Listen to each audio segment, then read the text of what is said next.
시청자 여러분 안녕하십니까? KBTV 뉴스 진단 윤날입니다. 이제 정말 미국 대선 딱 3일이 앞으로 다가왔습니다. 이 끝까지 알 수 없는 안개 속을 걷고 있는 미국 대선인데요. 오늘은 저희 뉴스 진단에서 이 대선을 남겨두고 대선에 관한 이야기 마무리하는 시간 가져보도록 하겠습니다. 오늘도 역시 시민참여센터의 김동석 이사님 나와 계십니다. 이사님 안녕하십니까? 안녕하세요. 네, 이제 정말 사흘 앞으로 다가왔습니다. 지금 현재 지지율부터 좀 알아보겠습니다. 먼저 전국적인 지지율 현황 좀 말씀해 주시죠. 굉장히 이상한 현상이지요. 지난 28일 FBI 토미 국장이 힐러리 클린턴의 이메일 스캔들에 관해서 다시 발견된 부분에서 문제가 있을 가능성이 있다. 그래서 재수사할 거다라는 그런 그 입장을 밝혔습니다. 그러고 나서 한 두 자리 숫자 9%에서 한 11% 정도 평균 지지율에 앞서던 이런 그 힐러리 클린턴의 이 앞서던 지지율의 격차가 2% 내지 동률, 어떤 데서는 1% 도널드 트럼프가 앞서는 지지율로 나왔습니다. 이게 이제 미국 선거판에 그냥 꽝 이렇게 뉴스거리가 됐습니다. 이 선거를 며칠 앞두고 아무리 악재가 터진다 하더라도 그렇게 금방 지지율의 변동이 이렇게 있었던 적이 별로 없습니다. 그렇기 때문에 전문가들이 이번 선거, 특히 이 선거에 임하는 유권자들이나 시민들이 이번 그 대통령 선거에 임하는 이런 그 분위기 자체가 너무 다르다. 그래서 이 결론은 한 3, 4일 놔두고서 너무 막상막하가 돼 있기 때문에 지금 앞길을 차기 4년 동안 미국 대통령, 세계 대통령이 누가 될지 아직 잘 모르는 상황이 됐기 때문에 굉장히 지금 당황하고 있습니다. 네. 그래서 한 10% 정도 앞서고 있던, 그래서 대세론이 이미 굳히지 않았나 이렇게 전망하던 게 그렇지 않다라는 게 확 오니까 많은 전문가들이 힐러리 클린턴의 지지자들의 이 지지세가 지지하는 이런 그 동력 자체가 이렇게 허약한 건가? 그런 얘기들이 지금 막 나오고 있는, 그게 선거 3일 놔두고 있는 일반적인 판세라고 보겠습니다. 네, 전국적인 평균 지지율을 지금 말씀해 주신 건데요. 그렇다면 어떻게 생각하면 가장 중요하다고 볼 수 있는 스윙 스테이트의 지지율을 좀 하나씩 짚어보도록 하겠습니다. 현재 스윙 스테이트는 어떤가요? 첫째 크게 보면은 사실은 스윙 스테이트에 집중해 보는 게 가능성에 대해서 예상해 보는데 훨씬 정확합니다. 이 스윙 스테이트가 한 10개 정도가 스윙 스테이트였었는데 이번 대통령 선거전에서 선거에 가까울수록 스윙 스테이트가 늘어나고 있습니다. 이건 뭐냐면 시간이 갈수록 도널드 트럼프한테 좀 유리해지고 있다라는 이런 그 표시죠. 네. 사실 미국의 대통령 선거는 대통령 선거인단을 누가 더 많이 확보하느냐에 따라서 이기는 건데, 대통령 선거인단이 각 주마다 인구 비례에 의해서 선거인단이 이미 정해져 있습니다. 그리고 그 주에서 한 표 차이로 이기더라도 그 주가 정해져 있는 대통령 선거인단을 다 갖고 오는, 우리말로 하면 승자 독식제이기 때문에 이 스윙 스테이트가 대통령 선거의 그 승패를 결정하는 거라고 하는 게 틀리지 않죠. 근데 지금 스윙 스테이트 가운데에서 제일 선거인단이 많은 플로리다, 이 29명입니다. 네. 29명이 아니고 플로리다가 29명인데 이 플로리다가 도널드 트럼프가 우세하는 걸로 나오고 있습니다. 그 다음에 오하이오가 18명인데 오하이오도 뭐 단연 그 러스트 벨트 중에 하나이기 때문에 트럼프가 앞서고 있고요. 그 다음에 아이오와 마찬가지고 지금 그래도 한 4, 5% 앞장서고 있던 펜실베니아도 스윙 스테이트인데 펜실베니아가 그 19명인가 20명입니다.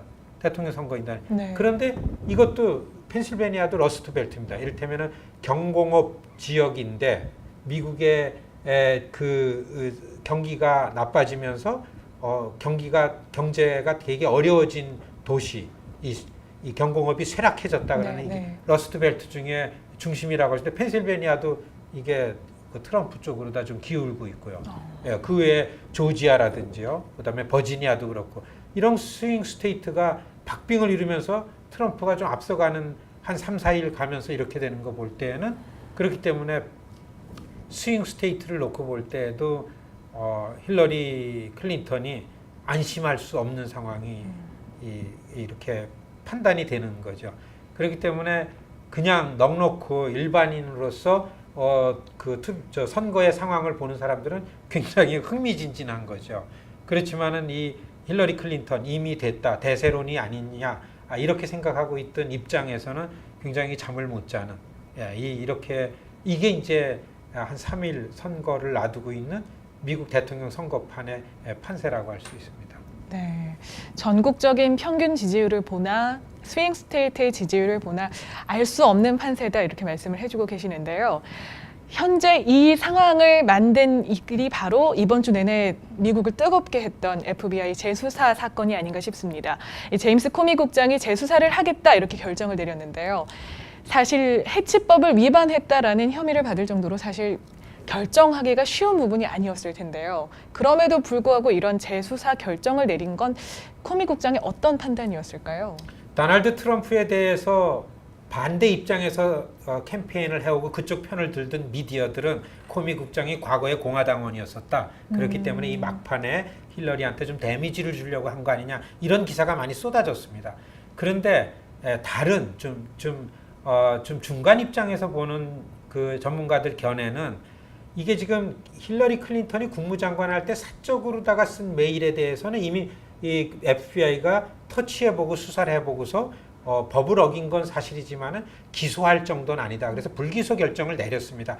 그때에 법무부 장관이 거기에 영향력을 가장 크게 쓸 수 있는데 그 불기소 결정을 내리기 직전에 어느 공항 비행기 안에서 법무부 장관을 빌 클린턴이 만나고 있었다라는 게 기사가 난 적이 있었죠. 네. 그때 이제 트럼프 쪽에서는 너무 불공평하고서 힐러리 클린턴 입장에서 무슨 힘을 써가지고 이렇게 하는 거 아니냐, 이런 게 한번 나왔었습니다. 그때에는 토미 국장이 그 FBI가 또 공권력이 힐러리 클린턴 유리하게 하는 거 아니냐라는 이런 그 문매를 맞은 적이 있죠. 이번에는 힐러리 클린턴이 사용했던 이메일이 아니고 1996년도에 그 워싱턴 지역에서 대학교 생활하던 여자 둘이 인턴 직원으로 백악관에 갑니다. 한 사람 그 말도 많고 탈도 많았던 모니카 루인스키고, 모니카 루인스키는 대통령 사무실로 인턴을 합니다. 그래 빌 클린턴하고 관계가 된 게 그래서 그러고, 또 후머 에버든이라는 이 인도계, 이 아랍계 쪽의 이민자의 아주 똑똑한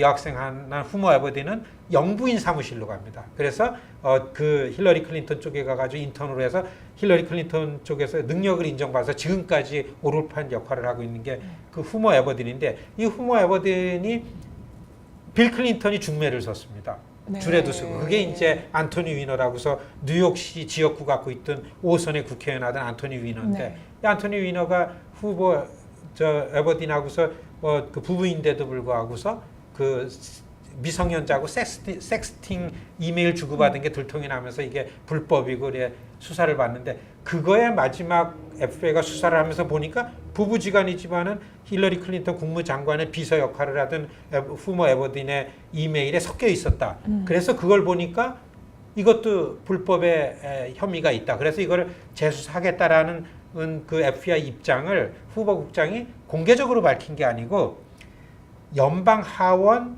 행정개혁위원회에 보고를 하게 돼 있습니다. 네. 행정개혁위원회라는 거는 공무원들이 일을 제대로 하냐 안 하냐 감독하고 이런 위원회니까 여기에서 FBI는 여기에 보고할 의무가 있으니까 그 코미 국장이 행정개혁위원회에다가, 위원장이 공화당 위원장이죠. 다수당이 공화당이니까 거기다가 했을 때에 후머 에버딘의 이메일이 그 안토니 위너에다 섞여 있었다. 그렇기 때문에 이거는 재수사할 여지가 있다라는 의견 다른 게 그 폴리티코가 써가지고서 이제 세상에 나오니까 이게 마침 한 일주일 전, 지난 28일이었었는데 선거 직전에 힐러리의 이메일 스캔들이 끝나지 않았구나.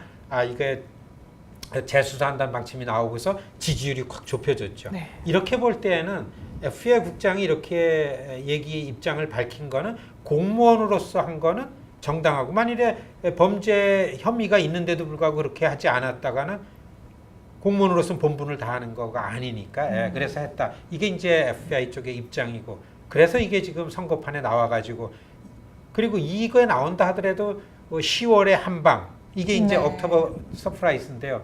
이거의 영향이 이걸 줄 줄은 전문가들 몰랐는데 이 정도가 판세에 영향을 주는 거 보니까 힐러리 클린턴 지지 세력들이 참 허약하고 그래도 선거를 해야 되겠는데 그 도널드 트럼프보다는 힐러리한테 표를 찍어야 되지 않을까 이런 생각을 갖고 있다가 이게 또 범죄 사실이 또 나올지 모르겠다라는 게 나오니까 아마 마음이 돌아가가지고 지지율의 격차가 좁혀진 거 아닌가 이게 지금 결론이라고 할 수 있겠습니다. 네, 말씀해 주신 것처럼 지난 방송에도 계속 언급을 해주셨는데요. 옥토버 서프라이즈가 있을 것이다. 이런 얘기 계속 해주셨는데 마침 어떻게 이런 일이 또 벌어졌습니다. 근데 사실 가능성이 있기 때문에 재수사를 하겠다라는 계획만 발표했을 뿐인데도 정말 많은 영향을 지금 주고 있지 않습니까? 지금 이 상황은 어떻게 해석을 해야 할까요? 사실 그렇기 때문에 이게 지금 대통령 후보를 놓고 시민들이 유권자가 다 마땅치 않다라는 얘기입니다. 진짜 속으로다가 한 사람을 민주당의 힐러리 클린턴, 공화당의 도널드 트럼프 보고 지금 이 시대, 지금 미국의 어려움 이런 것들을 책임지고 옳게 나갈 만한 리더십이 아니다라고 보고 있다라는 게 이제 입증이 된 거죠. 예. 무슨 어떤 문제가 있다 하더라도 그래도 이제 선거 한 달 남겨놓고서부터는 미국의 유권자들은 이미 자기가 지지할 후보들은 다 있는 거죠.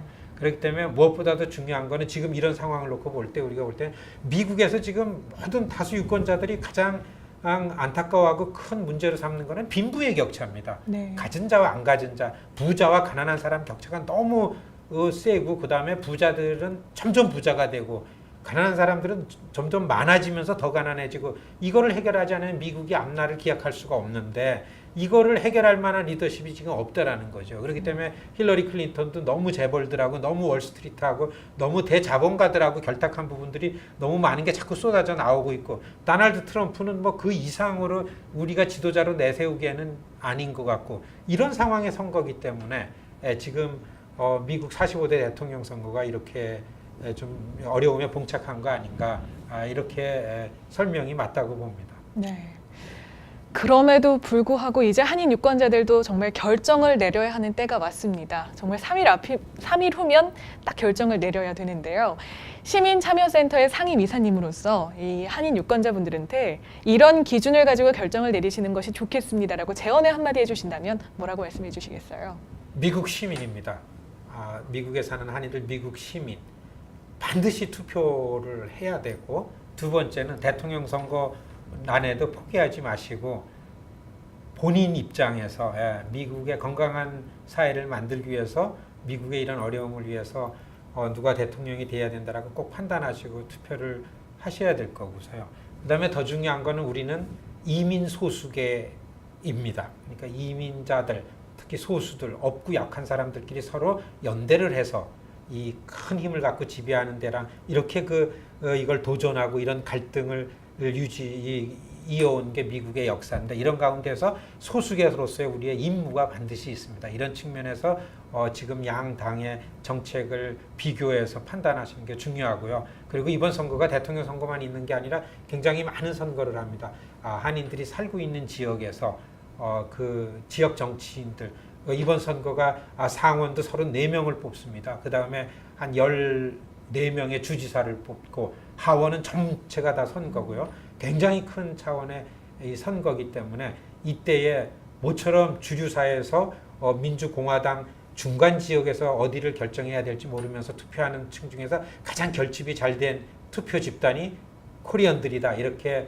판단하고 쳐다보고 있기 때문에 이번에 이 선거에 한인들이 많이 참가하는 건 대단히 또 중요하고 그리고서 내 자리에서 내 경제 형편과 내 사회 정치적인 위치를 놓고서 나한테 유리한 그리고 또 하나 말씀드리는 거는 오히려 정치를 잘하고 못하는 거를 판단하는 게 더 중요하다. 한인 정치인보다도 이런 걸 우리가 좀 성숙한 유권자로서 할 때가 됐습니다. 그러니까 한인 정치인이라는 기준 이전에 더 중요한 거는 내가 살고 있는 사회, 내 처지를 더 강화하고 더 유리하게 해줄 정치인한테 표를 던지는 것, 씩씩하게. 이게 중요하다고 봅니다. 네, 11월 8일 다음 주 화요일입니다. 오전 6시부터 오후 9시까지 진행되는 투표, 꼭 지정된 투표소에 가셔서 여러분의 한 표를 반드시 행사해 주시기를 당부드립니다. 저희는 다음 주 이 시간에 새로운 대통령 결과를 가지고 여러분 찾아오겠습니다. 시청해주신 여러분 고맙습니다.